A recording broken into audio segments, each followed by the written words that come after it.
حي على الفلاح.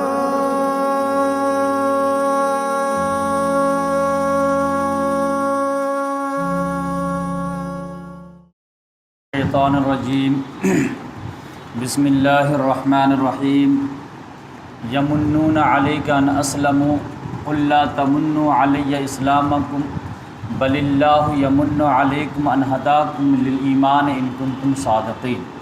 صدق اللہ العظیم. ابھی آپ لوگوں کے سامنے میں سورہ حجرات کی لاسٹ بٹ 1 یعنی آیت نمبر 17 کی تلاوت کیا ہوں. یہ سورہ حجرات 26ویں پارے میں ہے اور مدنی سورہ ہے اور 18 آیات پہ مشتمل ہے اور 2 رکوع. اس کی جو ہے آیت نمبر 17 کی تلاوت کیا ہوں. اسی کی روشنی میں انشاءاللہ آج باتیں ہوں گی. جو سلسلے وار ہمارا جو ہے خلفاء راشدین کا جو ہے آغاز ہوا ہے، تو آج انشاءاللہ اس کی تیسری کڑی، تیسرا حصہ جو ہے وہ انشاءاللہ جو ہے آپ کے سامنے پیش ہوگا. 2 حصے میں ہم لوگ جو بات کیے تھے کہ محمد صلی اللہ علیہ وسلم کے وفات کے فوراً بعد اور ابھی محمد صلی اللہ علیہ وسلم کا جنازہ بھی باقی تھا، کفن دفن بھی باقی تھا، لیکن خلیفہ کے انتخاب کیوں ہوا اور محمد صلی اللہ علیہ وسلم کے دفنانے میں اتنی تاخیر کیوں ہوئی، تو اس پہ پورا ایک لیکچر ہوا تھا. اور اسی میں جو ہے وہ اتفاقی معاملہ تھا اور اسی میں حضرت ابو بکر صدیق رضی اللہ تعالیٰ عنہ کا انتخاب ہوا. تو اسی لیکچر کے آدھے حصے میں پہلے خلیفہ ابو بکر صدیق رضی اللہ تعالیٰ عنہ کے خاندان کا بھی تعارف کرا دیا تھا کہ یہ وہ لکی انسان ہیں جو نہ صرف خود ہر جگہ آگے نظر آتے ہیں بلکہ ان کی پوری فیملی جو ہے اسلام کے لیے ایک ڈیووٹڈ نظر آتی ہے. اور ان کے مطلب بیٹا ہو، بیٹی ہو، ماں باپ ہو، 4 پشتوں کو صحابی ہونے کا شرف حاصل ہے، یعنی اوپر سے نیچے تک. یعنی ان کے والد ابو قحافہ کو بھی، پھر ان کو بھی، پھر ان کے بیٹے کو بھی اور ان کے پوتوں کو بھی. تو اس لحاظ سے یہ پہلا لیکچر میں اس پہ لیا تھا. دوسرا لیکچر جو ہے ان کو خلیفہ بننے کے بعد کن حالات کا سامنا کرنا پڑا اور انہوں نے کس طرح اقامت کا مظاہرہ کیا. تو اس پہ جو ہے پورا یہ تھا کہ اسی میں ایک بات تھی لشکر اسامہ کی روانگی کا معاملہ کہ حالات بہت زیادہ نازک سے نازک ہو گئے تھے، لیکن محمد صلی اللہ علیہ وسلم سے ان کا جو لگاؤ تھا کہ محمد صلی اللہ علیہ وسلم نے اپنے زندگی میں ہی اسامہ کے لشکر کو بھیجے تھے ان کے والد کے شہادت کے بدلہ لینے کے لیے. تو وہ چونکہ بیماری کی وجہ سے رک گیا لشکر، تو پھر ابو بکر صدیق رضی اللہ تعالیٰ عنہ خلیفہ بننے کے فوراً بعد اسی کا آرڈر دیا کہ جاؤ تم، جو لوگ نکل چکے تھے وہ نکل جائیں. اور جب کہ حالات میں ہزاروں چینجز آ چکے تھے، بالکل جو ہے معاملہ چینج ہو گیا تھا. تو اکثر و بیشتر صحابہ کرام روکتے رہے کہ ابھی اس لشکر کو جو ہے مت روانہ کیجیے، کچھ تاخیر سے روانہ کیجیے اور جب یہ معاملات نپٹ جائیں گے تب روانہ کیجیے. لیکن انہوں نے کہا نہیں، اس لشکر کو میں روک نہیں سکتا جس کا جھنڈا محمد صلی اللہ علیہ وسلم نے باندھے تھے، اس جھنڈے کو میں کیسے کھول سکتا ہوں. تو لوگوں نے کہا کہ ٹھیک ہے، محمد صلی اللہ علیہ وسلم نے 17 سال کے نوجوان تجربہ کار کو بنا دیے تھے، تو کم سے کم آپ جو ہے کمانڈر کو چینج کر دیجیے. انہوں نے کہا ایسا بھی نہیں ہو سکتا، جس کو محمد صلی اللہ علیہ وسلم نے جو ہے ایک رتبہ دیا ہو اس رتبے کو میں کیسے چھین سکتا ہوں، اسی کے انڈر میں جانا پڑے گا. تو وہ کیا حالات تھے وہ دوسرے ایپیسوڈ میں آپ کے سامنے رکھا. آج میں اسی میں وعدہ کیا تھا کہ آج میں تفصیل سے آپ کے سامنے وہ حالات کا جائزہ لیں گے. اور یہ ہر ریولوشن کا لازمی نتیجہ ہے کہ ریولوشن کے بعد کاؤنٹر ریولوشن کھڑی ہو جاتی ہے. یعنی جو لیڈر ریولوشن لاتا ہے اس کے انتقال کے بعد لوگ جو ہے جو دبک گئے ہوتے ہیں تو وہ پھر سر اٹھاتے ہیں، پھر کاؤنٹر ریولوشن آتا ہے، وہ لازمی نتیجہ ہے. تو اس کاؤنٹر ریولوشن کو حضرت ابو بکر صدیق رضی اللہ تعالیٰ عنہ کیسے کاؤنٹر کر کے پورے جزیرے نما عرب کو کنسولیڈیٹ کر کے حضرت عمر کے حوالے کیے، یہ آج ہم دیکھنے کی کوشش کریں گے. اس کے بعد بھی ایک لیکچر رہے گا. لیکن جزیرے نما عرب میں جو 4 بڑے پرابلم آ گئے تھے ان کو انہوں نے کیسے ٹیکل کیا، آج ہم ایک ایک کر کے بات کریں گے. تو پہلے ہم جزیرے نما عرب کا ایک رفلی نقشہ بنا لیتے ہیں تاکہ آپ کو بات سمجھنے میں آسانی. دیکھیے جزیرہ نما عرب جو ہے نیچے سے چوڑا ہے، اوپر سے پتلا ہے.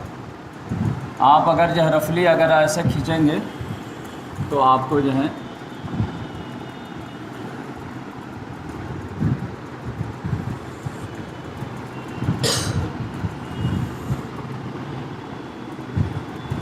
عمان، یمن، یہ سمجھیے ریڈ سی ہے،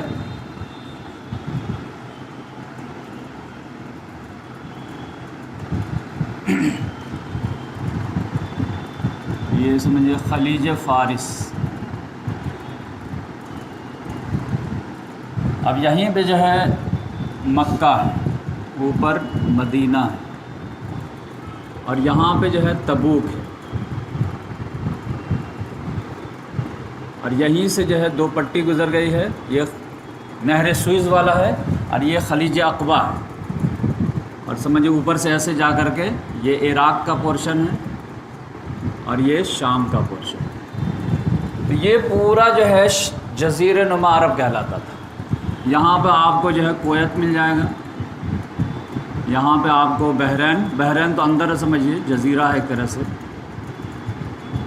پھر یہاں پہ آپ کو قطر مل جائے گا، اور یہاں پہ UAE، اور یہ عمان ہے، یہ یمن ہے، اور تیل کے ذخائر جو ہے ادھر ہی ہے، اور یہ جو بیچ کا ایریا ہے یہ اصل میں کہلاتا نجد،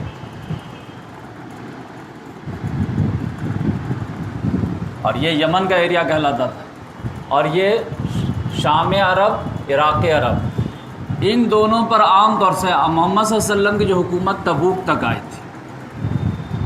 یہ بارڈر محمد صلی اللہ علیہ وسلم کے زمانے میں اسلامی ریولوشن کا یہ بارڈر تھا۔ اس کے بعد ابو بکر صدیق رضی اللہ تعالیٰ عنہ کے دور میں ان دونوں کے فتوحات شروع ہوئے، جو کمپلیٹ ہوئے جا کر کے عمر فاروق رضی اللہ تعالیٰ عنہ کے دور میں۔ ان دونوں پر جو ہے عام طور سے جو ہے یا تو یہ تو یہاں پر سمجھے کہ یہ ایران ہے، پھر افغانستان ہے، پھر پاکستان ہے، پھر انڈیا ہے، تو یہ فارس کہلاتا تھا۔ تو یا تو پرشین امپائر جو تھا، جو کیسر و کسریٰ کہہ رہا تھا، کسریٰ، تو یہ جو ہے اگر طاقت میں آتے تھے تو عراق شام کو یہاں تک قبضہ کر لیتے، اور اگر رومن امپائر طاقت میں آتی تھی تو شام عراق کو قبضہ کر کے اس کو یہاں سائڈ کر دیتی تھی۔ تو یہ جو ہے کون طاقت میں ہے، یہ ایریا پہ جو اس کی طاقت ہے، جس کے قبضے میں ہے، تو اسی کے سمجھے سپر پاور ہے۔ کیسر و کسریٰ کی یہی لڑائی تھی، نیچے کوئی اترتے نہیں تھے، اس لیے کہ یہ پورا ریگستان تھا، یہ بالکل غریب لوگ تھے، تو ان کو فتح کر کے کوئی مطلب ہی نہیں تھا، اس لیے کلونیل امپائر بھی جو اس کو فتح نہیں کی، پورے کو فتح کی، کیونکہ ریگستان ہے، ریت لے کر کے کیا کریں گے۔ وہ تو 1938 میں جب تیل نکلنا شروع ہوا ہے تب ان کی چاندی بنی، ورنہ یہ لوگ تو جو ہے حاجیوں کے قربانی کے گوشت کھا کر کے پوری زندگی کاٹتے تھے۔ اور ان کی آبادی بھی کیا تھی، یا تو یہ پٹی میں آبادی ہوتی تھی، کیونکہ یہ ساحلی علاقہ ہے تو تھوڑی سی تری رہتی تھی، تو اس میں کچھ نہ کچھ جو ہے ہریالی آ جاتی تھی، یا پھر یہ ایریا میں جو ہے آبادی آپ کو ملے گی، یا پھر یہ ایریا میں آپ کو آبادی ملے گی، یہ بیچ والا جو آپ کو چٹیل میدان ریگستان ملے گا، یا تو پہاڑی یا ریگستان، تو اس لحاظ سے یہاں کچھ نہیں تھی۔ تو اب حضرت ابو بکر صدیق رضی اللہ تعالیٰ عنہ کا سینٹر یہاں مدینہ۔ اب ہوا کیا کہ محمد صلی اللہ علیہ وسلم نے یہ پورا فتح کر لیا تھا، یہ تبوک تک، یہ کویت تک، عراق ابھی فتح نہیں ہوا تھا، شام ابھی فتح نہیں ہوا تھا۔ یہ اب ہوا کیا کہ حضرت ابو بکر صدیق رضی اللہ تعالیٰ عنہ ابھی خلیفہ بنے ہی نہیں تھے کہ محمد صلی اللہ علیہ وسلم کی لائف ہی میں سمجھیے کہ بغاوتیں شروع ہو چکی تھی۔ 9 ہجری جو ہے، جو تبوک سے جب واپس آئے ہیں، اور جو ہے ہرقل جو ہے جس کو کیسر بولتے ہیں، وہ جب لڑنے کی ہمت نہیں کیا، تو پھر پورے عرب کے قبائل جو ہے آ کر کے جو ہے اسلام قبول کیے، جس کا نقشہ جو ہے اذا جاء نصر اللہ والفتح ورأیت الناس يدخلون فی دین اللہ افواجا۔ لیکن سب لوگ آئے کہ بہترین سمجھے، جیسے عام آدمی کی حکومت قائم ہوئی تھی تو سب لوگ جو ہے جوائن کیے، لیکن اس کے بعد لگا ارے ایسا نہیں ہے، تو سب لوگ واپس آ گئے۔ تو اسی طرح سے یہ لوگ سب لوگ آئے مدینہ، محمد صلی اللہ علیہ وسلم کے ہاتھ پر دعوت قبول کیے۔ قبائلی سسٹم تھا، قبیلے کے سردار نے قبول کیا تو سب اس کے پیچھے، لیکن جب غور سے دیکھے اسلام کو تو بہت بھاری لگا۔ ارے اس میں تو 5 وقت نماز پڑھنی ہے ڈیلی، ہر سال زکوٰۃ دینا ہے، مہینے بھر کا روزہ رکھنا ہے، شراب نہیں پی سکتے، زنا نہیں کر سکتے، بالکل ڈسپلین والی لائف ہے، ارے اتنا ہارڈ کون ہے؟ تو دھیرے دھیرے لوگ چھوڑنا شروع کر دیں۔ بات سمجھ میں آئے؟ تو اب دور دراز ایریا میں، بحران میں کوئی بغاوت کر رہا ہے، کوئی کویت میں کر رہا ہے، اب یہ اس زمانے میں بحرین جو یہ پورا ایریا پٹا جو ہے یہ بحرین ہی کہلاتا تھا، وہ تو بعد میں بٹا ہے۔ تو اب اس ایریا میں کچھ لوگ بغاوت کرتے تھے، تو 4 طرح کے جو ہے تھریٹ ایک ساتھ آ گئے حضرت ابوبکر صدیق رضی اللہ تعالیٰ۔ محمد صلی اللہ علیہ وسلم کے پوری زندگی میں آپ جانتے ہیں منافقین سے شدید جو ہے وہ اسٹرگل، اور آپ جانتے ہیں کہ آخری تک جو ہے وہ انہوں نے جو ہے نہیں چھوڑا تھا۔ تبوک میں بھی گئے ہیں تو واپسی میں جو ہے گرانے کی کوشش کی ہے۔ تو پہلے نمبر پہ جو خطرہ تھا وہ تو منافقین سے۔ اب یہ جو ہے تبوک میں کامیابی کے بعد یہ دبک گئے تھے، لیکن محمد صلی اللہ علیہ وسلم کے انتقال کے بعد فوراً ان کے جوش آ گیا۔ وہ تو آپ سمجھیے کہ انتقال کی خبر بالکل سالڈ وے میں نہیں اڑی، نہیں تو وہ اسی روز کھڑے ہو جاتے۔ وہ تو کچھ لوگ کہہ رہے تھے انتقال کیے ہیں، کچھ نہیں کیے ہیں، جیسے حضرت عمر رضی اللہ تعالیٰ تلوار لے کے نکل گئے کہ جو بولے گا انتقال کے ہم گردن ہی اڑا دیں گے۔ تو کنفیوژن ہی میں تو 4 روز نکل گیا، اور جب تک خلیفہ کا انتخاب ہو گیا، اور خلیفہ بھی بہت پاورفل سامنے آ گئے تو وہ لوگ بھی دبک گئے، ورنہ یہ لوگ جو موقع کے انتظار ہی میں تھے۔ تو اب یہ لوگ جو ہے انتظار میں تھے کہ کوئی باہر سے طاقت آئے تو ہم ان کا اندر سے ساتھ دیں، تو یہ ویٹ اینڈ واچ کرنے لگے، لیکن پوری تیاری کے ساتھ جو ہے بیٹھے ہوئے تھے کہ جیسے ہی موقع ملے گا، کوئی بڑی طاقت آئے گی مدینہ پر اٹیک کرنے کے لیے، تو ہم تو اندر سے جو بغاوت کریں گے۔ نمبر 2، بہت سارے قبائل کے لوگ جو تھے یہاں پہ، بدو وغیرہ لوگ، چھوٹے چھوٹے قبیلے کے، جیسے بنو اسد، بنو زبیان، بنو غطفان، ابس قبیلہ کے لوگ، یہ لوگ جو ہے مرتد ہونے لگے، بولے بھائی اسلام ہم کو پسند نہیں ہے، یہ بہت ہارڈ اینڈ فاسٹ رول ہے، بالکل ڈسپلن والی لائف ہے، اور ان لوگوں کو آزادانہ زندگی گزارنے کا ایک چسکا پڑا ہوا تھا، لہذا مرتد ہو گئے، مرتدی۔ تیسرے نمبر پر پرابلم آیا کہ کچھ لوگ دیکھے کہ محمد صلی اللہ علیہ وسلم نبوت کا دعویٰ کیے تو بالکل بے تاج بادشاہ تھے، ہر آدمی جو ہے پلکیں بچھائے رکھتے تھے، یعنی طاقت بھی تھی، سیادت بھی تھی، اور عزت بھی تھی، دل سے لوگ محبت کرتے۔ ہم لوگوں سے لوگ جو دل سے محبت نہیں کرتے، ڈر سے محبت کرتے، سلام کرتے ہیں لیکن دل میں جو ہے گالی بھی بولتے ہیں۔ یہ لوگ سوچے کہ نبوت کا اگر دعویٰ کر دیں تو پھر عزت لوگ کریں گے، تو 3-4 لوگ جو ہے نبوت کا دعویٰ کرتے ہیں۔ وہ مسیلمہ کذاب، اسود انسی، طلیحہ اسدی، ایک عورت تھی سجاہ بنت حارث۔ تو اس میں سے جو ہے مدعیان نبوت جو تھے، اس میں سے اکثر و بیشتر جو محمد صلی اللہ علیہ وسلم کی زندگی ہی میں نبوت کا دعویٰ کر دیا تھا، تو وہ میں ابھی آپ کو بتاؤں۔ اور اس کے بعد 14 تھریڈ جو تھا کہ یہ 3 تو تھے ہی، اور یہ سب فوجیں بھی تیار اپنے آپ کو کنسولیڈیٹ بھی کر رہے تھے اور مدینے پہ چڑھائی کی کوشش بھی کر رہے تھے۔ اسی میں سے کچھ قبائل جو رہ گئے تھے بچے کچے، وہ آ کر کے دیکھے کہ اب مدینہ کمزور ہو گیا ہے اور اس کے دشمن بہت ہو گئے ہیں، تو چلو اس سے فائدہ ہاتھ اٹھا لیا جائے کہ کم سے کم زکوٰۃ کا ایکسیپشن لے لیتے۔ وہ آئے کہ دیکھیے ہم نماز پڑھ دیں گے، روزہ بھی رکھ دیں گے، سب چیز کر دیں گے، زکوٰۃ اپنے مال میں سے نہیں دیں گے۔ تو وہ مدعی مانعین زکوٰۃ۔ اب یہ 4 مصیبتیں ہیں چاروں طرف سے جو ہے مدینہ۔ ان سچویشن میں جو ہے اسامہ کا لشکر کو بھیجا، جو پہلے لیکچر میں بتایا گیا۔ تو اس میں کیا ہوا کہ یہ جو مرتدین والے تھے، یہ تو اتنا بدو ٹائپ کے تھے یہ، تو سب سے پہلے جو کنفرنٹ ہوئے اسامہ کا لشکر کو، تو حضرت ابوبکر صدیق رضی اللہ تعالیٰ بھیج دیے کہ اگر میں اکیلا بھی رہ جاؤں اور سب لوگ ایک ایک کر کے مرتد ہو جائیں پھر بھی میں بھیجوں، اس میں تو کوئی اپائے نہیں۔ تو وہ تو گئے، اور یہ سمجھے کہ تبوک کی طرف یہاں تک آ گئے۔ اب یہ مرتدین جو تھے، یہ جو ہے اسی میں سے مانعین زکوٰۃ، ان کے کمزور تھے۔ یہ جب اپنا ایگزمپشن لینے آئے کہ دیکھیے ہم مرتد نہیں ہو رہے، بہت سارے لوگ ہمارے قبیلے کے مرتد ہو گئے، ہم نہیں ہو رہے، لیکن ہم آپ سے ایک ایگزمپشن چاہتے ہیں۔ لیکن حضرت ابوبکر صدیق رضی اللہ تعالیٰ نے کہا کہ پھر میں کہا کیا خلیفہ، جب میں جو ہے زکوٰۃ کو بھی جو ہے اسٹیبل نہیں کر پایا، تو ایسا نہیں ہوگا۔ اب تم محمد صلی اللہ علیہ وسلم کے ٹائم میں اگر بکری دیتے تھے اور اس کے ساتھ بچہ بھی دیتے تھے، آپ کہو گے کہ ہم بکری دیں گے بچہ نہیں دیں گے تو ہم اس کے خاطر بھی جہاد کریں گے، جاؤ یہاں سے، گیٹ آؤٹ۔ تو سب لوگ جو ہے یہ ہو گئے، وہ پوری باتیں میں بتایا تھا۔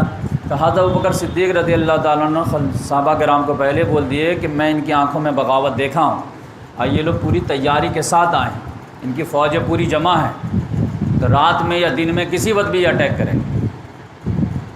تو 12 میل کے اوپر یہ نجد کی طرف جو ہے ایک ایریا تھا، وہاں پر یہ جو ہے اس کا نام تھا ذوالقصہ۔ ذوالقصہ کے مقام پر یہ فوجیں تیار کی ہوئے تھے، اور حضرت ابوبکر صدیق رضی اللہ تعالیٰ عنہ کا اندازہ بالکل صحیح بیٹھا۔ تو فوراً انہوں نے کہا کہ اگر مجھ پہ وشواس ہے تو ایسا کرو کہ کوئی بھی آدمی اپنے گھر میں رات نہیں گزارے گا، سب مسجد نبوی میں گزارے گا۔ اور پھر جو جوان لڑکے وغیرہ تھے لڑنے والے، ان کو راستے پہ بیٹھا دیے چاروں طرف۔ اب بولے جیسے ہی اٹیک ہو ویسے ہی تم کاؤنٹر کر دینا، اور پھر ایس ایس او کال کر دینا، ہم لوگ بھی آ جائیں گے۔ اسٹینڈنگ آرمی بالکل مسجد میں رکھے ہوئے تھے رات دن سلانے۔ لہذا یہ جو ہے 2 قبیلے والے جو ہیں بنو عبس اور بنو زبیان، وہ تو اتنے اتاولے ہو رہے تھے کہ ویٹ اینڈ واچ بھی نہیں کیے، فوراً مدینے پہ چڑھائی کے لے کے آگے بڑھے۔ لیکن ان کی پوری پلاننگ تھی، پورے راستے پہ بیٹھائے ہوئے تھے، فوراً انہوں نے کنفرنٹ کیا وہیں پہ۔ جیسے تھوڑا سا ہارنے لگے فوراً انہوں نے کال کیا۔ مدینے میں جو ہے حضرت ابوبکر صدیق رضی اللہ تعالیٰ عنہ بالکل جاگ رہے تھے، فوراً گھوڑا لیے، فوج لیے، اور پھر مدد کے لیے پہنچ گئے، اور پھر اس کا جو صفایا کر۔ تو یہ لوگ بھاگ کر کے پھر ذوالقصہ کے میدان میں آ کر کے جمع ہو گئے۔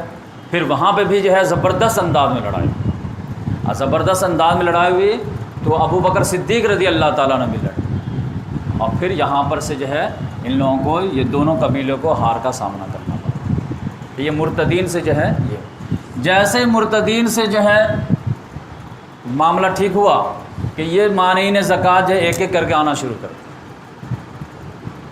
کیونکہ یہ انہی کے بھروسے پہ جو ہے کہہ رہے تھے کہ یہ ہم پورا نہیں پھرے ہیں، ہم آدھا ہی پھرے ہیں، خالی ایک چیز نہیں مانتے۔ اب جو ہے ایک قافلہ آ رہا، اب صحابہ کرام جو ہے دیکھ رہے ہیں کہ آ رہا ہے، اب کیا آ رہا ہے، تو اکثر و بیشتر صحابہ کہتے تھے کہ نذیر آ رہا، خطرہ ہے، لیکن ابوبکر صدیق کہہ رہے نہیں، بشیر آ رہا، یعنی خوشخبری۔ جب قریب آتے تھے بھائی کیوں آئے ہیں آپ، دیکھیں ہم لوگ توبہ کرتے ہیں، زکوٰۃ دیں گے، اچھی بات ہے۔ پھر دوسرا کہا نذیر آ رہا ہے، کوئی بری خبر ہے، نہیں اچھی خبر ہے، کیا بات ہے، ہم لوگ بھی زکوٰۃ دیں گے۔ تو اس طرح سے جو ہے ابوبکر صدیق رضی اللہ تعالیٰ عنہ کا کیس بالکل جو ہے سٹیک بیٹھتا تھا، اور اس طرح مانعین زکوٰۃ والے معاملات جو چیپٹر کلوز ہو گیا۔ اور مرتدین والے جو ہے بہت سارے لوگ مر گئے، بہت سارے لوگ توبہ کر لیے، اور جو بچ گئے تو جو لوگ نبوت کا دعویٰ کیے تھے ان کے ساتھ جا کر ان کی فوج میں شامل ہو گئے۔ ان کی فوج میں شامل میں جو ہے میں بتایا کہ 4 نبوت کے دعوے دار، اس میں سے 2 کے بارے میں تو آپ کو معلوم ہے کہ محمد صلی اللہ علیہ وسلم کے ٹائم ہی میں وہ نبوت کا دعویٰ کر دیے تھے، ایک اسود انسی اور ایک جو ہے مسیلمہ کذاب۔ اور یہ بخاری شریف کی حدیث ہے کہ محمد صلی اللہ علیہ وسلم نے خواب میں ان دونوں کو دیکھا تھا، کہ خواب میں دیکھا کہ میرے دونوں ہاتھ میں 2 کنگن ہیں۔ تو محمد صلی اللہ علیہ وسلم کو کنگن دیکھ کے بہت برا لگا، یہ کیا میرے ہاتھ میں ہے؟ تو پھر خواب ہی میں جو ہے محمد صلی اللہ علیہ وسلم کو اشارہ ہوا کہ آپ اس پہ پھونکیے، تو جیسے پھونک مارے تو دونوں کنگن اڑ گیا، تو خوشی ہوئی کہ چلو مصیبت ٹل گئی۔ محمد صلی اللہ علیہ وسلم سمجھے تھے کہ یہ دنیاوی کوئی چیز آ گئی، تو اڑ گئے۔ تو صحابہ کرام نے پوچھا کہ یہ 2 چیز سے آپ 2 کنگن سے کیا مراد لیتے ہیں؟ تو محمد صلی اللہ علیہ وسلم نے فرمایا کہ 2 جھوٹے نبوت کا دعویٰ کرنے والے، مسیلمہ کذاب اور اسود انسی۔ تو وہ دونوں آئے بھی تھے محمد صلی اللہ علیہ وسلم سے۔ عام جو ہے 9 ہجری کو عام الوفود بولتے ہیں، 9 ہجری کو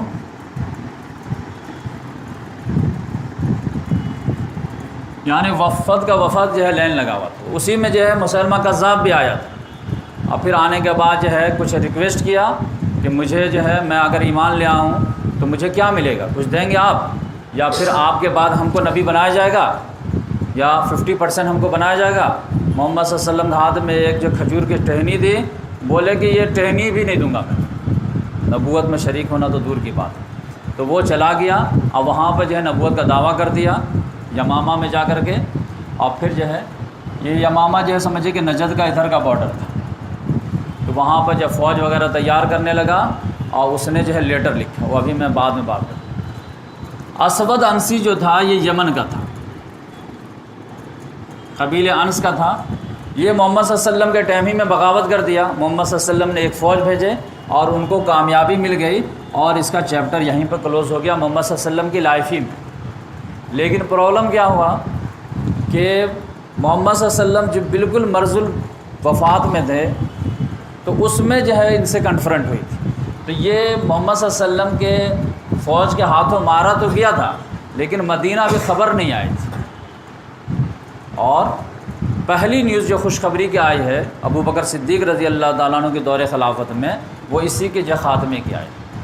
تو اس لحاظ سے اس کا بھی تھریٹ لگ رہا تھا کہ اسود انسی جو یمن میں گل کھلا رہا ہے، یمامہ میں جو ہے مسلمہ گل کھلا رہا ہے، کیا ہوگا. لیکن کچھ ہی دنوں کے بعد خبر آ گئی کہ محمد صلی اللہ علیہ وسلم جو اسود انسی کے خلاف بھیجے تھے فوج، اس کو کامیابی مل گئی ہے اور اسود انسی جو ہے مارا گیا.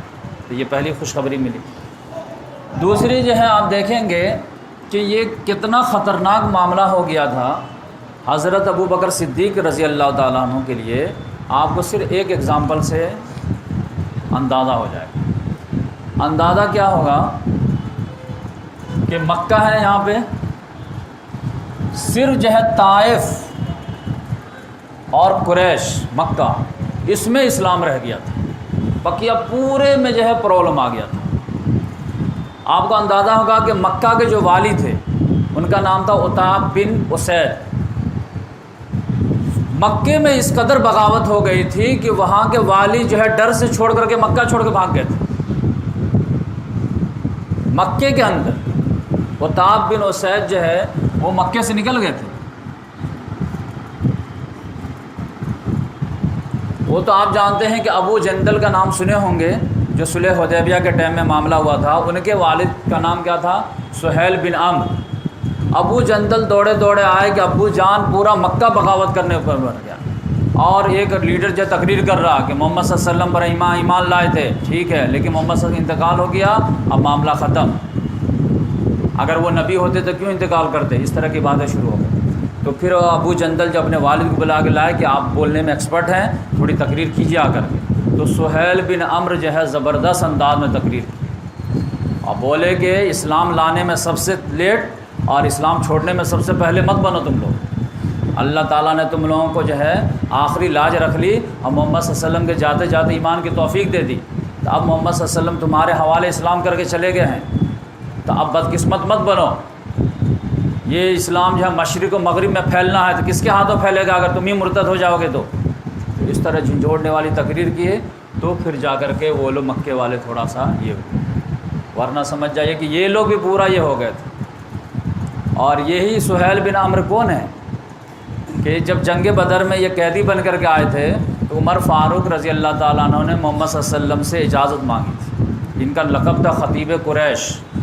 سہیل بن عمرو بہت اسپیکنگ پاور بہت زیادہ تھی کہ یا رسول اللہ آپ اجازت دیجیے اس کی 2 دانتیں توڑ دوں آگے تاکہ یہ اسپیچ ہی نہ کر پائے. یہ آپ کے خلاف بہت اسپیچ کرتا ہے تو دانت توڑ دیتا ہوں آگے کی تاکہ یہ بول ہی نہ پائے. محمد صلی اللہ علیہ وسلم نے کہا رہنے دو، امید ہے کہ تم کو اس کے ذریعے سے کچھ اچھی نیوز بعد میں ملے گی. تو وہ دونوں بیٹے آ کر کے یاد دلائے عمر فاروق کو، اب کہیے دانت توڑنا ہے یا نہیں توڑنا ہے؟ بولے نہیں محمد صلی اللہ علیہ وسلم کی بات بہت اچھی تھی. تو یہ جو ہے میں آپ کو ایک واقعہ بیان کیا تاکہ آپ کو اندازہ ہو جائے کہ معاملہ کتنا سیریس ہو گیا تھا کہ مکے میں یہ حالت ہے تو پھر جو نجد میں کیا حال رہا ہوگا، بحرین میں کیا رہا ہوگا، عمان میں کیا رہا ہوگا اور یمن میں کیا رہا ہوگا، اس کا تو آپ اندازہ لگا سکتے ہیں. تو اس لحاظ سے حضرت ابو بکر صدیق رضی اللہ تعالیٰ عنہ ذوالقصہ میں جو اٹیک ہوا تھا اس کو تو کاؤنٹر کر لیے. منافقین کو مدینہ میں کوئی فوج آتی تو بغاوت کرتے، لہذا راستے میں کاؤنٹر کر دیا گیا اور یہاں پر آ کر کے جو فوج کا سینٹر بنا لیا. لیکن ابھی اٹیک نہیں کر رہے ہیں. اٹیک کیوں نہیں کر رہے ہیں؟ ابھی خط و کتابت کر رہے ہیں. خط و کتابت میں تھوڑا سا ٹائم گین کر رہے ہیں. کیوں؟ کہ کسی طرح سے اسامہ کا لشکر واپس آ جائے، کیونکہ 4-5 ہزار تھی نا، اب مدینہ کو ڈیفینس بھی کرنا تھا. تو اس لحاظ سے انہوں نے دونوں طرف خطوط بھیجے. اب ادھر آپ سمجھیے کہ یہ سب بغاوت تو کیے تھے، لیکن ایسا نہیں ہے کہ پورا شہر ہی بغاوت کر دیا تھا، پورا قبیلہ ہی کر دیا تھا. جیسے اب بنو غطفان ہیں، اب اس میں 500 لوگ ہیں تو 500 میں جو ہے 350 لوگ پھر گئے، لیکن 150 لوگ جو ہے ثابت قدم بھی ہیں. ایسا عام طور سے تھا. تو اب یہ جو قبیلہ جو پھر گیا تھا تو جو استقامت والے لوگ تھے ان کو ستاتے تھے، مارتے تھے کہ تم لوگ بھی پھر جاؤ. تو اس طرح ایک اور ٹینشن ہو گیا تھا کہ مسلمانوں کا سیفٹی کا معاملہ ہو گیا تھا، چھوڑ بھی نہیں سکتے تھے.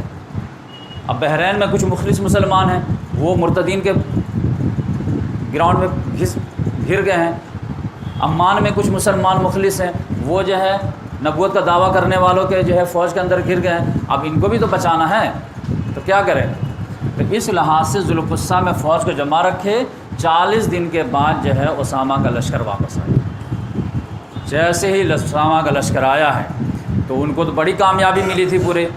تب وہ پورا جو ہے پورے ایریا میں جو ہے رومن امپائر ان سے ڈر گئے کہ بھائی یہ فوج جو ہے گھر سے باہر نکلی ہوئی ہے تو اس کا مطلب سینٹر کے پاس بہت طاقت ہے. تو جو ہے پیشانی ویشانی چومے اور بولے بیٹا کہ اب تم جو مدینہ میں بیٹھو، مدینہ کو ڈیفینس کرو اور تھوڑا سا آرام بھی کر لو. بہت 40 روز کے کمپین سے آئے ہو، فوج کو بھی آرام کراؤ، گھوڑوں وغیرہ کا بھی، جانور کا بھی آرام کراؤ. اب ہم لوگ آگے جاتے ہیں. بولے آپ جائیں گے کہ ہاں ہم جائیں گے. کہ نہیں آپ مت جائیے. سب لوگ روکنے لگے کہ آپ مت جائیے، سپاہ آپ چلے جائیں گے، آپ کو کچھ ہو گیا تو پھر کیا ہوگا. کہا کچھ نہیں، تمہاری بھلائی کی خاطر مجھے جانا پڑے گا. تو ابو بکر صدیق رضی اللہ تعالیٰ عنہ کہا کہ میں خود لڑنے جاؤں گا. اور ذوالقصہ میں جو ہے آ کر کے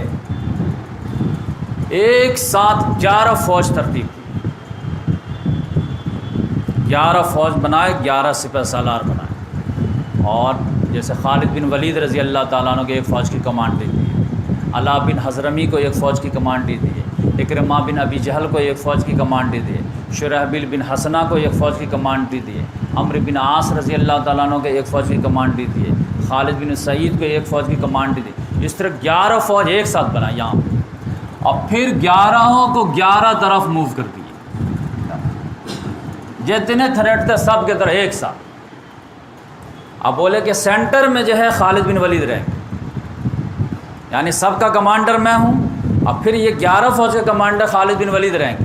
تم لوگ خالد بن ولید کو رپورٹ کرو گے اور خالد بن ولید ہم کو رپورٹ کریں گے. جیسے رہتا نا کہ یہ بری فوج ہے، بحری فوج ہے، آرمی ہے، یہ تینوں کا ایک کمانڈر رہتا ہے. اب وہ پھر پریسیڈنٹ کو جو ہے کرتا ہے. تو بولے کہ یہ 11 فوج کے کمانڈر سینٹر میں کون رہیں گے؟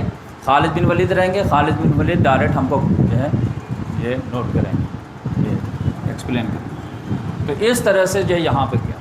تو اس میں جو ہے اسود انسی کا تو معاملہ جو ہے نپٹ گیا تھا. 2 جو ہے ہارڈ تھے اصل. ایک جو ہے یمن کا یمامہ کا معاملہ تھا، یہاں پہ مسیلمہ کذاب تھا. اور یہاں پر ایک طلیحہ اسدی تھا.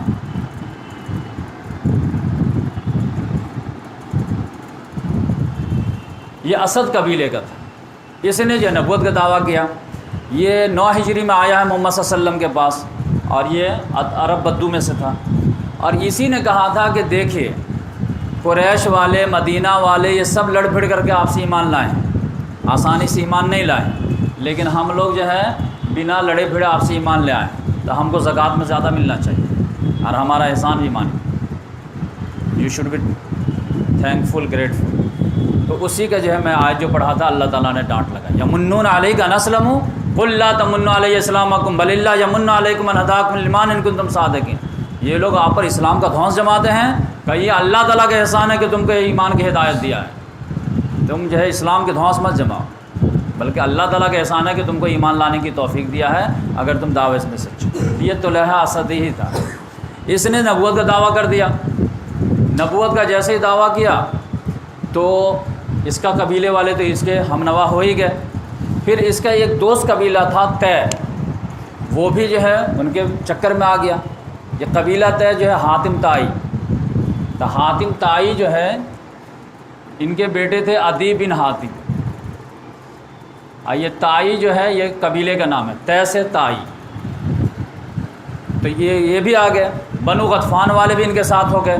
3 قبیلے کی ان کے پاس طاقت آ گئی. تو یہاں پر جو اس نے فوج جو ہے جمع کر لیا. تو خالد بن ولید رضی اللہ تعالیٰ عنہ کو ابو بکر نے کہا کہ تم اس کو ٹیکل کرو، یہ بہت ہارڈ چنا ہے. یہ ادھر آئے اور مسیلمہ کذاب کے طرف جو ہے بھیجے اکرمہ بن ابی جہل کہ تم جاؤ مسیلمہ کذاب سے لڑو. اور تمہارے پیچھے پھر ہم جو ہے اور فوج بھیجیں گے. تو ان کے پیچھے پھر جو ہے ان کی مدد کے لیے بھیجے شرحبیل بن حسنہ کو. لیکن اکرمہ بن ابی جہل اتنے جوشیلے تھے کہ وہ شرحبیل بن حسنہ کے فوج کا آنے کا انتظار ہی نہیں کہ اٹیک کرتے. وہ سوچے کہ ایک قبیلے کا معاملہ ہے فوراً جیت ہو جائے گی، لیکن پتہ چلا کہ اس کے پاس 40,000 کی فوج تھی. تو جلد بازی میں اٹیک کر دیے، لہذا بری طرح جو ہے ڈیفیٹ کھائے. تو واپس آئے. جب تک جو ہے وہ شرحبیل بن حسنہ بھی جب پہنچ گئے، کیا ہوا؟ ارے ہار گئے ہم لوگ. کیسے ہار گئے؟ پھر اڑ گئے. ابھی جو ہے صحیح سے پلاننگ نہیں کیے، پھر ڈیفیٹ کھا گئے.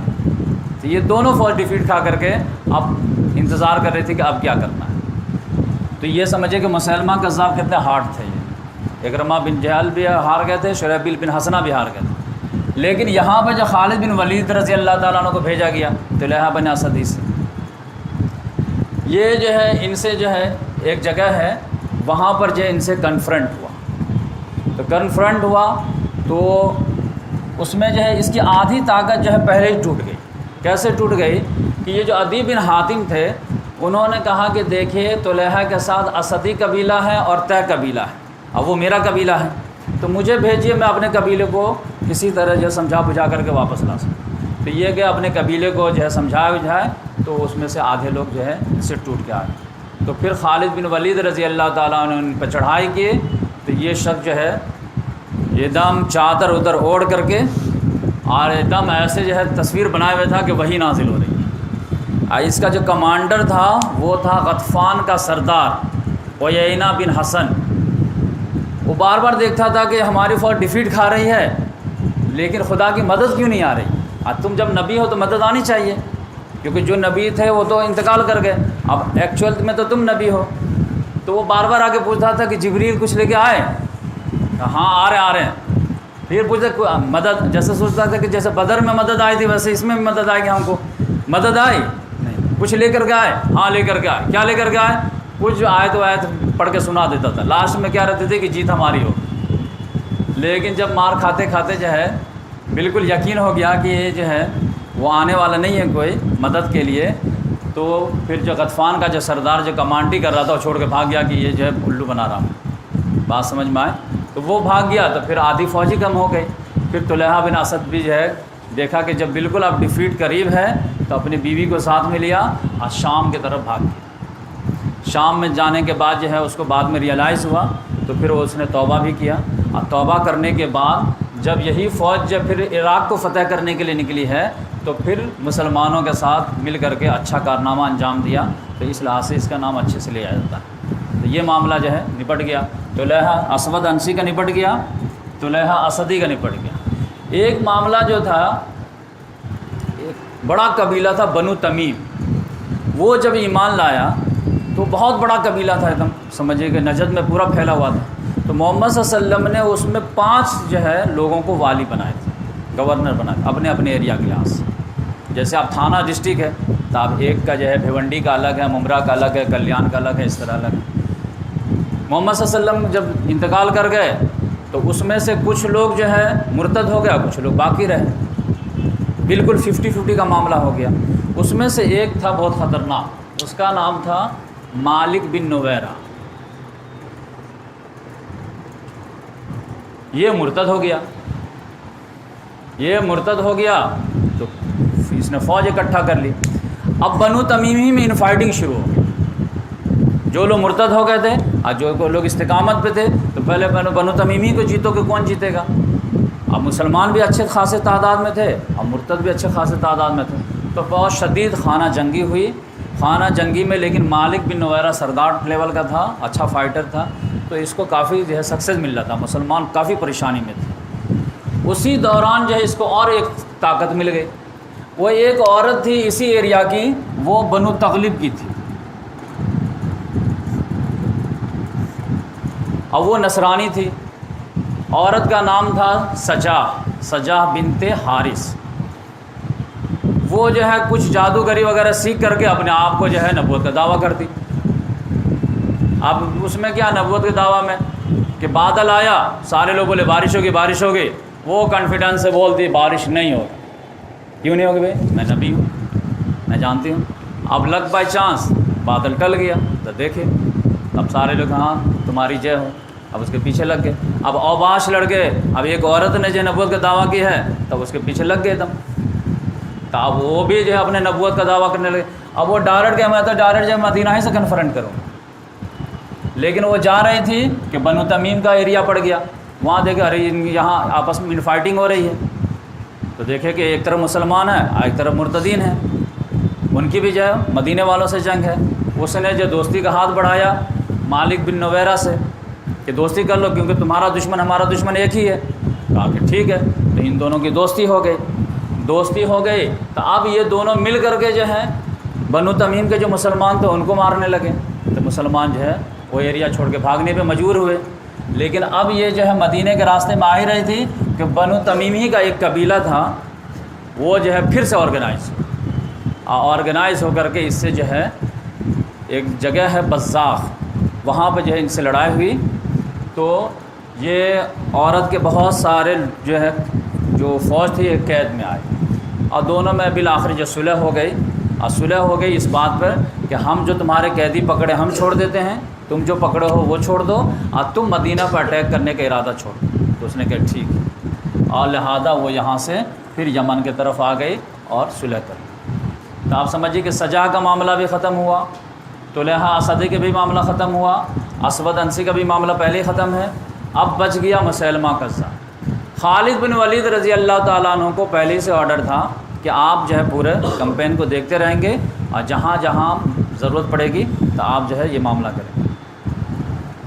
اسی میں ایک معاملہ جو ہے وہ میں کلیئر کر دیتا ہوں کہ یہ جب یہ عورت چلی آئی تو پھر مالک بن نویرہ کمزور پڑ گیا،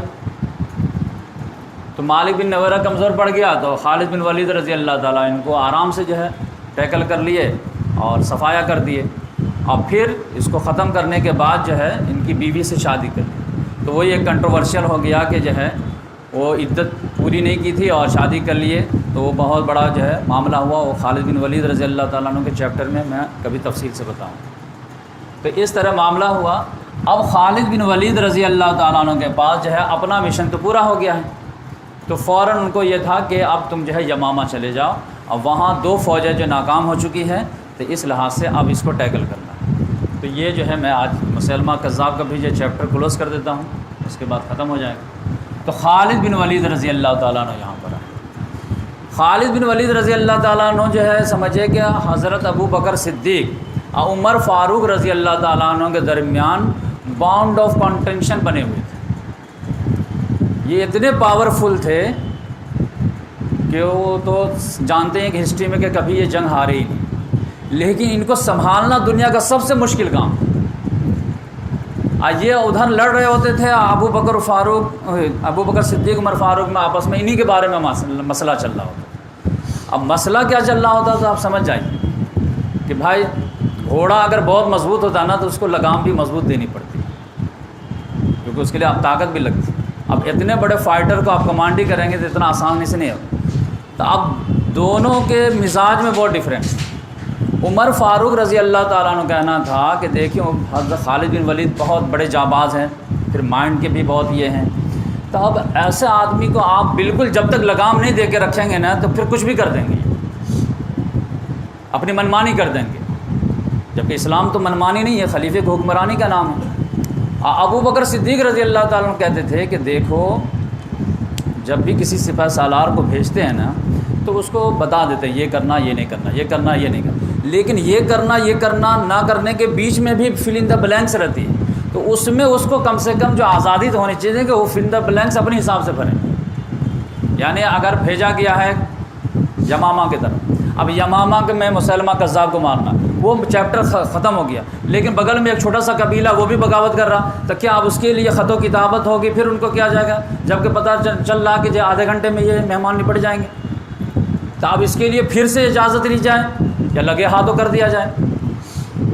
تو خالد بن ولید رضی اللہ تعالیٰ عنہ کا نیچر یہ تھا کہ ہر بات میں نہیں پوچھی جائے گی بات۔ عمر فاروق رضی اللہ تعالیٰ عنہ کا کہنا تھا کہ نہیں، ہر بات میں پوچھنی چاہیے۔ آپ کہہ رہے تھے مال غنیمت ملا ہے بھائی، فوج یہ ہے، اب کس کو کتنا دینا ہے وہ فوج جو ہے جنگ کے حالات کے حساب سے ڈیسائیڈ کریں گے، اور وہ کہتے ہیں نہیں پہلے یہاں آؤ، یہاں سے پھر پٹے گا۔ اور حضرت ابو بکر صدیق رضی اللہ تعالیٰ اس مزاج کے تھے کہ جب سکسیز مل رہا ہے تو بال کی کھال مت نکالو، گو ہیڈ جانے دو، اتنے بڑے سپہ سالار سے بہت چھوٹی چھوٹی باتیں نہیں پوچھ سکتے، اور جب کہ وہ کامیابی دے رہا. تو یہ اصل میں جو ہے معاملہ تھا کہ ان کو لے کر کے جو ہے بہت زیادہ معاملہ چلتا تھا. مسیلمہ کذاب کے پاس آئیے، اس کو پتہ چلا کہ ارے خالد بن ولید آئے ہیں، تو اس نے جب مزید فوجیں تیار کیا، تقریباً 40,000 کی فوج جو ہے تیار کیا. اب مسیلمہ کذاب جو ہے اس کا نام تو جو ہے مسیلمہ بن حبیب تھا، کذاب تو محمد صلی اللہ علیہ وسلم نے نام رکھ دیا، کیونکہ اس نے ایک لیٹر لکھا تھا، لیٹر لکھا محمد صلی اللہ علیہ وسلم کو 9 ہجری میں کہ مسیلمہ رسول اللہ کی جانب سے محمد رسول اللہ کے لیے، آدھی زمین آپ کی ہے آدھی زمین میری ہے، کیونکہ 50% نبی میں ہوں 50% نبی آپ ہیں، تو لہذا آدھی زمین میری ہے اور آدھی زمین قریش کی ہے، لیکن مجھے آپ سے انصاف کی امید نہیں ہے. تو محمد صلی اللہ علیہ وسلم نے بھی ان کو جواب لکھ کے بھیجا کہ سلام علی من اتبع الہدی، سلامتی اس شخص پہ جو ہدایت کی پیروی کرے، محمد رسول اللہ کی جانب سے مسیلمہ کذاب کے نام. اب پھر ان کو جو ہے لکھے کہ ان الارض للہ یورثها من یشاء من عبادہ والعاقبۃ للمتقین، زمین نہ تمہاری ہے نہ میری ہے، اللہ کی ہے، اور اللہ تعالیٰ جسے چاہتا ہے اس کا وارث بناتا ہے، آخری انجام تو متقین کے لیے. تو اس لحاظ سے کذاب اس کا وہیں سے نام پڑ گیا تھا. تو اس نے فوج بڑے بہترین جمع کیا. خالد بن ولید رضی اللہ تعالیٰ عنہ جو ہے ان کے بارے میں آپ جان لیجئے کہ 100 سے زیادہ جنگ لڑے ہیں، کبھی بھی نہیں ہارے، ایون کہ کفر کی طرف سے بھی لڑے پھر بھی نہیں ہارے، کیونکہ ان کی ایک بہت بڑی خوبی کیا تھی. بہت بڑی خوبی یہ تھی کہ کبھی بھی وہ دشمن کو وہ لائٹلی نہیں لیتے تھے، کمتر نہیں سمجھتے، چاہے 10 ہی آدمی کیوں نہ ہو. نمبر 2، ان کا عام اصول یہ تھا کہ جس روز جنگ ہونی ہے کل ہو کر کے، تو پوری رات اپنی فوج کو وہ سلاتے تھے اور پوری رات خود جاگتے تھے. اب پوری رات جو ہے کہاں ویک پوائنٹ ہے یہ تلاش کرتے تھے، کہاں اسٹرانگ پوائنٹ ہے وہ اپنے لیے فکس کرتے تھے، پوری رات اس میں گزارتے تھے. اس کے بعد فوج کو چاہے فوج کم ہو زیادہ ہو لیکن اسٹریٹجی پوری کر کے جو ہے اتارتے تھے تاکہ جنگ میں کم سے کم جانی نقصان میں ہم جو ہے فتح کریں. تو اس لحاظ سے جو ہے مسیلمہ کذاب جو ہے اس کا ایک باغ تھا، اور یہ جو ہے باغ جو ہے حدیقۃ الرحمان، رحمان کا باغ، اس کا لقب تھا رحمان. مسیلمہ جو ہے حدیقۃ الیمامہ کہلاتا تھا، تو اسود انسی حدیقۃ رحمان الیمن کہلاتا تھا. تو فوج آمنے سامنے ہوئی. خالد بن ولید رضی اللہ تعالیٰ عنہ کے جو ہے ابو اکرمہ بن ابو جہل کی بھی فوج ہیں، شریبیل بن حسنہ کی بھی فوج ہیں، اور ان کی اپنی فوج ہیں، تینوں ملا کر کے کل جو ہے 13,000 فوج میسر، اور اس کی جو فوج تھی وہ 40,000 کی قریب. جیسے ہی جنگ شروع ہوئی ہے تو اس میں جو ہے شروع میں تو مسلمانوں کو جو ہے کامیابی ملی، لیکن بیچ میں پاسا پلٹ گیا. پاسا پلٹا کہ مسلمانوں میں سے ایک پر ایک جانباز شہید ہونا شروع ہو. آپ سمجھیے کہ جو ہے سہیل بن عمرو جو میں نام لیا ہوں، ان کے بیٹے عبداللہ بن سہیل جو بہت پائے کے صحابی تھے وہ شہید ہو گئے. عمر بن خطاب کے جو بھائی تھے زید بن خطاب وہ شہید ہو گئے. پھر ابو حذیفہ عتبہ بن ربیعہ کے بیٹے وہ شہید ہو گئے. ان کے جو منہ بولے بیٹے تھے سالم مولا ابو حذیفہ وہ شہید ہو گئے. یعنی بڑے بڑے جو ہے صحابہ کرام شہید ہو گئے. ایک وقت آیا کہ مسیلمہ کذاب کی فوجیں جو ہے خالد بن ولید رضی اللہ تعالیٰ عنہ کے خیمے تک پہنچ گئے. ان کی بیوی پر جو ہے اٹیک شروع ہونے، خیمے پہ اٹیک شروع ہو گیا تھا. اس قدر معاملہ نازک ہو گیا تھا، یہاں تک کہ مسلمان کے پاؤں کھڑ گئے تھے. بدو لوگ تو بھاگنا شروع کر دیے تھے. اب 13,000 فوج میں اتنی تیزی سے بھاگنے لگیں گے تو کون سی فیصلہ کیسے کنٹرول کرے گا؟ لہذا ان کے پاس صرف آخری آپشن بچ گیا اور انہوں نے ڈو اینڈ ڈائی کا رسک لے لیا. اور سمجھ جائیے کہ ہاری ہوئی جیتی، کیونکہ ایک مرتبہ فوج مومنٹم بن جاتا ہے تو بن جاتا ہے، بھاگ گئے تو بھاگ گئے. اب آپ ایسے تو نہیں روکیں گے. عورتیں وغیرہ روک رہی تھی، پھر بھی جو بھاگنے والے ایک مرتبہ لے بن جاتا تو بن جاتا. جب دیکھے کہ فوجیں بھاگ رہی، ابھی بدو لوگ بھاگ رہے، پھر انصار بھاگیں گے، پھر مہاجر بھاگیں گے، پھر کون کیا کرے؟ لہٰذا انہوں نے آخری فیصلہ لیا کہ فوجیں ہمارے طرف آ گئی ہیں، اب ادھر لڑنے سے کوئی فائدہ نہیں ہے. انہوں نے تلاشا مسیلمہ کی طرف. مسیلمہ پتہ چلا کہ 5-6 ہزار فوج کے جو ہے بالکل جھرمٹ میں ہیں، پھر اس کی گردن دکھ رہی ہے اور جوش دلانے کے لیے میدان میں کھڑا ہوا بھی ہے، لیکن باڈی گارڈوں کی ایک باڑھ لگی ہوئی ہے دم، اور جو ہے سب لوگ جو ہے ڈھال سے اس کو محفوظ کیے ہوئے ہیں۔ انہوں نے بس آخری داؤ ڈو اینڈ ڈائی کا فیصلہ کیا، گھوڑے پہ چڑھے، تلوار چھوڑ کر کے ایک جو ہے حربہ لیا جو بھالا ٹائپ کا ہوتا ہے، اور گھوڑے کو ایڑ لگا دیا، اور بالکل میدان میں جو ہے چیرتے ہوئے نکل گئے، اور بالکل جو ہے سمجھے فلمی انداز میں کود کر کے وہ بھالا پھینکے کہ مسیلمہ کذاب تو بچ گیا، لیکن بائیں سائڈ میں جو باڈی گارڈ تھا وہ گرا، ایسا گرا تو آپ بالکل جو چپک کر کے ایک دم کھڑے تھے تو 50-60 لوگ گر گئے ایک کے بعد ایک، ایسا دہشت طاری ہوئی کہ مسیلمہ کذاب تو گھبرا گیا، تو میں بال بچ گیا، لہذا بغل ہی میں باغ تھا، کہا کہ بھاگو۔ اب ایک منہ سے جو ہے جھٹکے میں بات نکلنی تھی تو سب بھاگنا شروع، وہ بھی پاؤں اٹھا کے بھاگ گئے نا، سب لوگ باغ کے اندر گھس گئے، جا کر کے باغ کے اندر جب ساری فوج گھس گئی تو مسلمان جو بھاگ رہے تھے ان کو بھی لگا رہی یہ لوگ کہاں بھاگ رہے ہیں، وہ بالکل وہی منظر ہوا جو جنگ احد میں ہوا تھا، لہٰذا مسلمان بھی پلٹ آئے، یہ لوگ اندر جا کر کے جو گیٹ لگا دیے جو لکڑی والا گیٹ ہوتا ہے، اب باغ کی دیوار بہت اونچی، اب مسلمان لوگ جو ہے گیٹ کے باہر جو ہے آسمان کے نیچے ٹہل رہے انتظار کہ نکلو تو ہم لڑیں گے، اور ان لوگوں کے نکلے ہوئے سال بھر ہو گئے تھے لڑتے لڑتے، اب وہ لوگ اپنے باغ میں گھس گئے ہیں، تو اب تو کوئی چارہ ہی نہیں لگ رہا کہ گیٹ کھولے تبھی تو لڑیں، تو اب لوگ مشورہ دے رہے ہیں کہ چلیے واپس، اب یہ لوگ تو ہمت ہار دیے ہیں، لیکن اب ان کو تو ہم لوگ پہنچ کر کے تو نہیں مار سکتے کیونکہ یہ تو اپنے گھر میں قلعہ کے اندر محفوظ ہو گئے، لیکن خالد بن ولید رضی اللہ تعالیٰ تو خالد بن ولید کہ نہیں مشن کو ادھورا چھوڑ کے ہم کیسے جائیں گے، ابو بکر صدیق کو کیا منہ دکھائیں گے، ہم تو کوئی نہ کوئی جو ہے نتیجہ لے کے جائیں گے، تو بھائی نتیجہ کیا نکلے گا، اور ہم لوگ جو ہے کب تک جو آسمان کے نیچے رہیں گے دھوپ کے نیچے، وہ لوگ اپنے باغ میں ہیں، سارے چیز ان کو میسر ہے، ہم کو تو کچھ نہیں ہے، اور پھر کئی دوسرا قبیلہ آ گیا، اب وہ باہر سے آ گیا یہ اندر سے نکل گئے تو ہم 2 چکی کے پاٹوں میں پھنس جائیں گے، لیکن انہوں نے کہا نہیں کچھ نہ کچھ تو کرنا، ابھی مشورہ کر ہی رہے تھے آپس میں کہ کیسے کیسے کیا جائے، اسی میں سے ایک نوجوان پھرتیلا تھا پتلا دبلا، ان کا نام تھا برا بن مالک، کا نام بھی لکھ دیتا ہوں،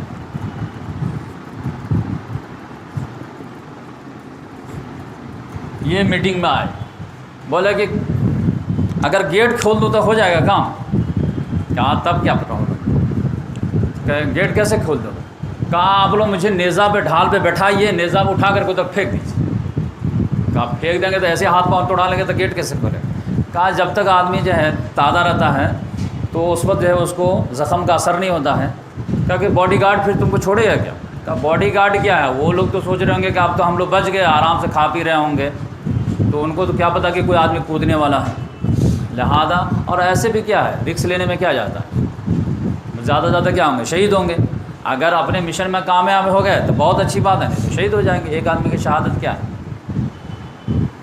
آپ لوگ بولیے تو میں تو کودنے کے لیے تیار ہوں، تو خالد بن ولید نے کہا ٹن چلو، لہٰذا پلاننگ کیا گیا، لہٰذا ان کو جو ہے نیزے پہ اٹھا کر کے اور ڈائریکٹ ادھر پھینک دیا گیا، وہ کودے، لہٰذا جیسے دھم سے آواز آئی باڈی گارڈ وغیرہ جو آنگ بھی رہے تھے وہ بھی جاگ گئے، تھوڑی سی فائٹنگ ہوئی لیکن ان کا تو فائٹنگ مقصد تھا نہیں، کراس کرتے ہوئے بڑھنا تھا، ان کا ایک بازو بھی کٹ گیا، لیکن ایک ہی بازو سے جا کر کے گیٹ کھول دی، لکڑی کا وہ لگا ہوا تھا، کھولنا تھا کہ ساری فوج اندر داخل ہو گئی، اب جب فوج ایک باغ میں 40,000 کی اس کی فوج اور جو ہے 10,000 کی ان کی فوج، سمجھیے کہ زبردست رن پڑا ہے، تو بہت زیادہ جو ہے شہادتیں ہوئی دونوں طرف سے، لیکن اس کے بعد جو ہے ایک آدمی نے کمال کر دیا جو فوراً جنگی کو پاسہ پلٹ گیا، وہ کون تھا، وہ وحشی بن حرب جو جنگ احد میں حضرت حمزہ رضی اللہ تعالیٰ عنہ کو برچھی مار کے قتل کیا تھا،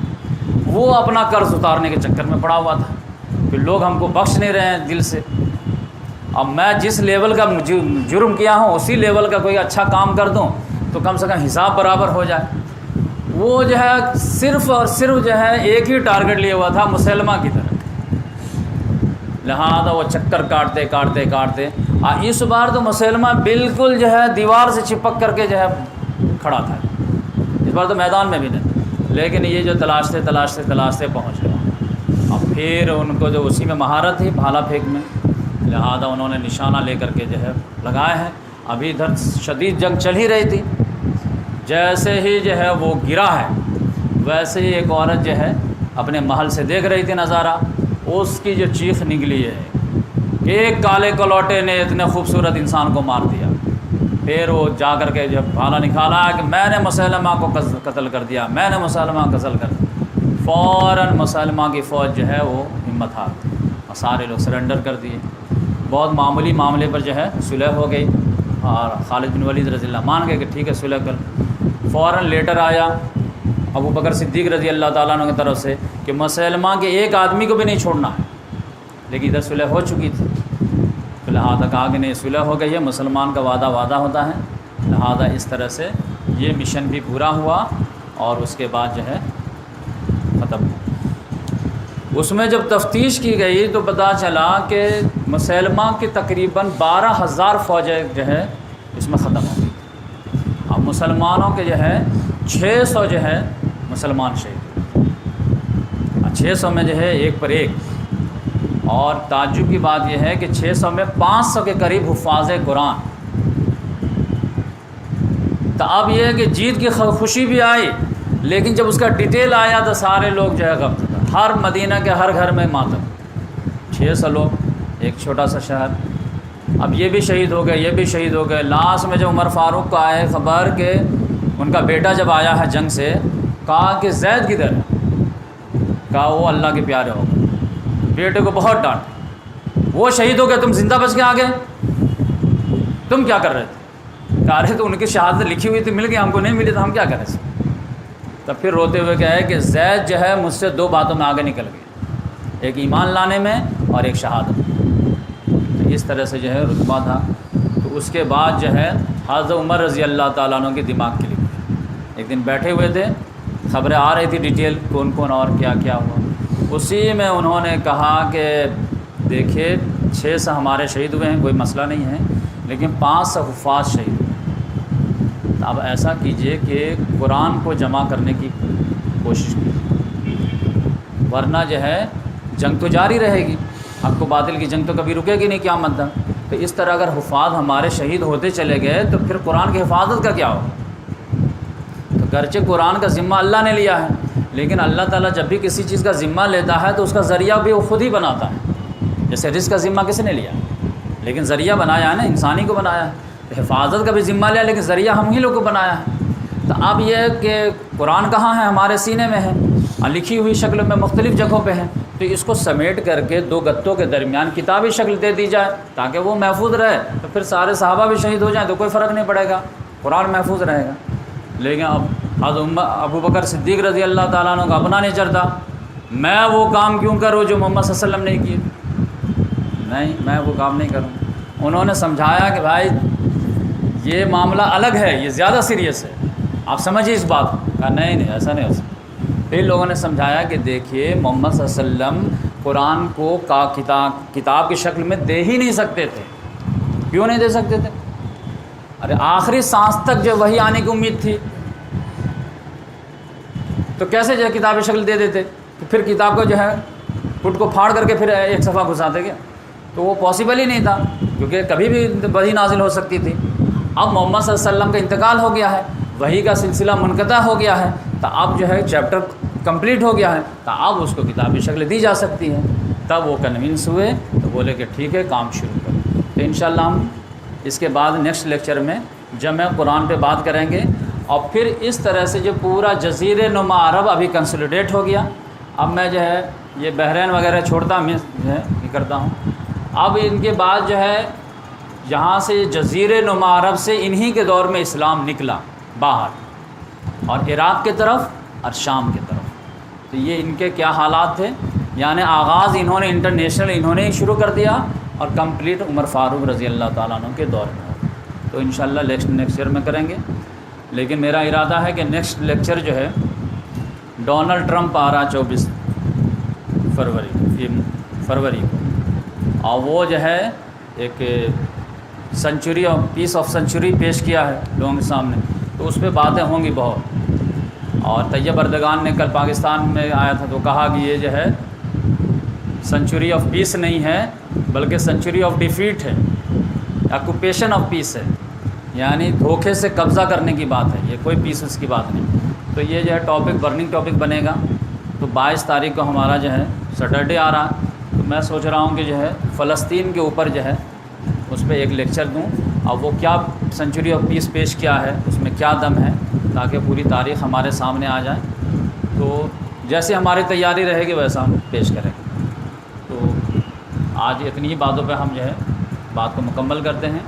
اللہ تعالیٰ سے دعا ہے کہ اللہ تعالیٰ صحابہ کرام کو جس جذبے کے تحت جو ہے اپنے گھروں سے اور اپنے محلے سے نکلنے کی توفیق دیا، صرف ایک ہی مشن ہوتا تھا کہ حضرت ابو بکر صدیق رضی اللہ تعالیٰ عنہ کو آپ سامنے رکھیے اور ان کا ایک جملہ سامنے رکھیے کہ زکوٰۃ میں تھوڑا سا جو ہے آپ کمپرومائز کیجیے، تھوڑا سا اس میں سافٹ نیچر دکھائیے۔ اور ان کا جو جملہ تھا ایبدل الدین وانا حی، کیا دین میں ترمیم ہوگی جبکہ میں زندہ ہوں؟ اٹ کانٹ بی پاسبل، میرے جیتے جی نہیں ہو سکتا۔ اگر یہ جملہ ہر امتی آج بول دے تو آج پوری دنیا میں خلافت قائم ہو جائے گی کہ نہیں قائم ہو جائے گی؟ میرے جیتے جی اسلام کا ایک اصول نہیں ٹوٹے گا بلکہ ایک اصول جڑے گا۔ اور اگر کوئی دنیا ساتھ نہیں دیتی ہے تو بھی آپ اپنے دل سے تو بولیے کہ میرے جیتے جی میرے محلے میں اسلام کا اصول کیسے ٹوٹے گا، میرے جیتے جی میرے کالج میں اسلام کا اصول کیسے ٹوٹے گا، میرے جیتے جی میرے گھر میں اسلام کا اصول کیسے ٹوٹے گا؟ تو گھر میں تو کم سے کم چلتی ہے نا، اپنے محلے میں تو چلا سکتے نا، تو وہاں چلائیں۔ تو ابو بکر صدیق رضی اللہ تعالیٰ عنہ جیسے جان کی بازی کھیل گئے، ہزاروں صحابہ کرام شہادت دیے، ایسے جو ہے یہ پورا پھر دوبارہ جو اسلام غالب نہیں ہوا۔ اور آپ جو ہے آپ کو پتہ چلے گا کہ ابو بکر صدیق رضی اللہ تعالیٰ عنہ صرف سافٹ نہیں تھے، بلکہ ان کو اگر ایک لفظ میں کہا جائے کہ مرد آہن تھے تو یہ بھی کوئی غلط نہیں ہوگی بات، کہ جب وہ حضرت ابو عمر فاروق رضی اللہ تعالیٰ ان کو کہا کہ زکوٰۃ میں نرمی کیجیے تو ان کو ڈانٹ دیے تھے کہ جاہلیت میں بڑے بہادر بنتے تھے، آپ اسلام میں آ کے بزدلی کی بات سکھاتے ہیں ہم کو، یہ نہیں ہوگا۔ یا تو میں اس راستے میں جان جائے گی یا اسلام اور جو ہے میں ایک جو ہے اصول نہیں ٹوٹے گا، کیونکہ انہوں نے ایک ہی دلیل دیا، اسلام ایک رسی کے مانند ہے۔ آج میں ایک دھاگا ٹوٹنا برداشت کر لوں تو پوری رسی ٹوٹنے میں ٹائم نہیں لگے گا۔ تو لوگ کہتے ہیں نا کہ اس میں یہ کمپرومائز کر لو، اس میں وہ کمپرومائز کر لو، جس روز ایک کمپرومائز ہوا اور رسی ٹوٹی پھر مزید رسی ٹوٹنے میں ٹائم نہیں لگتا، وہ دھاگا کھلنے ہی میں ٹائم لگتا۔ تو حضرت ابو بکر صدیق رضی اللہ تعالیٰ عنہ کا یہی کمال تھا کہ جو محمد صلی اللہ علیہ وسلم نے رسی بانٹ کے دیے تھے ان کی ایک رسی بھی ٹوٹنے نہیں تھی۔ تو یہی جذبہ اللہ تعالیٰ ہم لوگوں کے اندر بھی پیدا کرے۔ تو سبحان اللہ بحمدہ، سبحانک اللہم ونشہد ان لا الہ الا انت ونستغفرک ونتوب الیک۔ جزاک